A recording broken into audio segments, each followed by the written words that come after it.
Adiyogi explored for many years and he gave this elaborate knowledge to the world. This predates all religion. When there was no religion on the planet, 15,000 years ago, he went into the mechanics of what it means to be human. Nobody knew where he came from. His antecedents were completely unknown. So people gathered around him because he was such a phenomenal presence.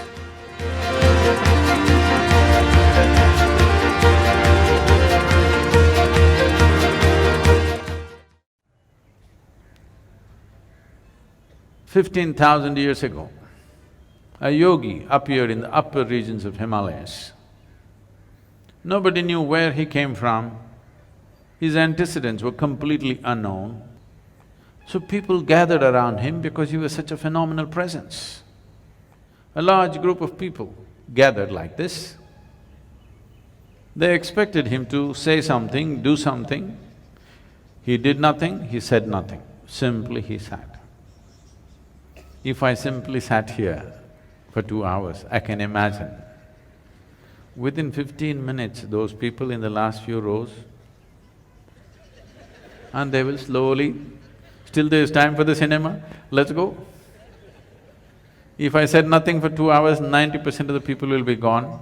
If I said nothing for 6 hours, only a few hardcore ones will hang on, rest are all gone. Same happened to him.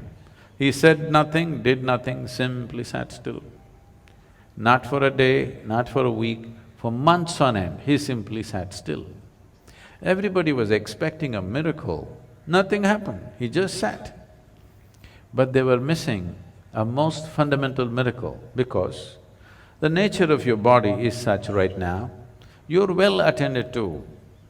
You had lunch in the afternoon and maybe you snacked in the evening and so that you don't fall asleep, you had a coffee and maybe you have something in your bag.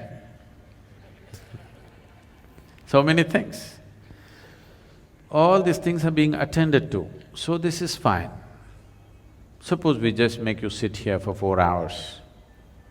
Sadhguru, at least some water? Okay, drink water. After drinking water, can we just sit here, Sadhguru? That one? Okay, do that and come. Sadhguru, okay, if you give this, the next one, no permission, this'll just go. Or in other words, what you call as a body is a series of processes. Only if you're attending to them, it's fine. If you don't attend to it, then you see what a trouble it is. When you do not attend to the body, if you're hungry or why all that, people say, how long 1 minute is, depends on which side of the bathroom door you are. From inside, somebody says just 1 minute. Outside, it's 1 eon, okay? So because this is the nature of the body. If you do not attend to it, it'll become so compulsive and get you into such big trouble. But here he just sat. He neither ate, nor drank water, nor went to attend to nature's calls, simply he sat still. People could not even make out whether he's alive or dead. The only sign of life was, off and on, tears of ecstasy were dribbling down his cheeks, otherwise he simply sat unmoving. Then only 7 people hung on. They realized the miracle of him sitting here like this. Because if he has to sit here like this, he has transcended physical nature, otherwise you cannot sit like this. These 7 people hung on. Today we celebrate these 7 people as the Sapta Rishis. These were his first disciples of the Adiyogi. So this Adiyogi just sat there, these 7 people showed interest. He told them, this is not for you, this is not entertainment. But they said, no, we're willing to do anything. He gave them a few preparatory steps, they prepared for many years. Then one day when the solstice was shifting, just now, we shifted from summer solstice to winter solstice on December 22nd. It'll again happen on June 21st, and this coming June 21st is significant for the world because this is the day when Adiyogi first turned south and gave his teaching. Because the sun turned south, he turned south and started explaining the mechanics of being human. On this day, fortunately, the United Nations has declared the World Yoga Day because the yoga began on that day. This incredible process of exploring the human mechanics went into the process. This predates all religion. When there was no religion on the planet, 15,000 years ago, he went into the mechanics of what it means to be human. And various aspects happened.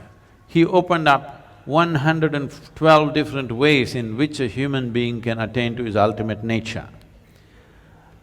And when people asked, especially his wife Parvati asked, why not more? Why only 112? Then he said, if you are rooted in the body, there are only 112 possibilities. If you transcend the body, how many atoms there are in this universe? That many doorways are there if you're willing to explore it. But if you're rooted in this body, there are only 112 ways. And the whole yogic system subscribes to this even today because nobody has found more ways. Any number of yogis have explored in a million different ways, but there is no other doorway. In this body, there are 112 ways into which you get there. So for this, how to generate this, how to make this work the way you want it. So this whole mechanics, he started, Adiyogi explored for many years and he gave this elaborate knowledge to the world and then asked these 7 people to go in 7 different directions in the world. One went to Central Asia, another went to North Africa, another went to South America, another went to Southeast Asia, one came down to what we call as the Indian part of Himalayas, one stayed with him, and one more, who is very important for us, Agastya Muni, came down south.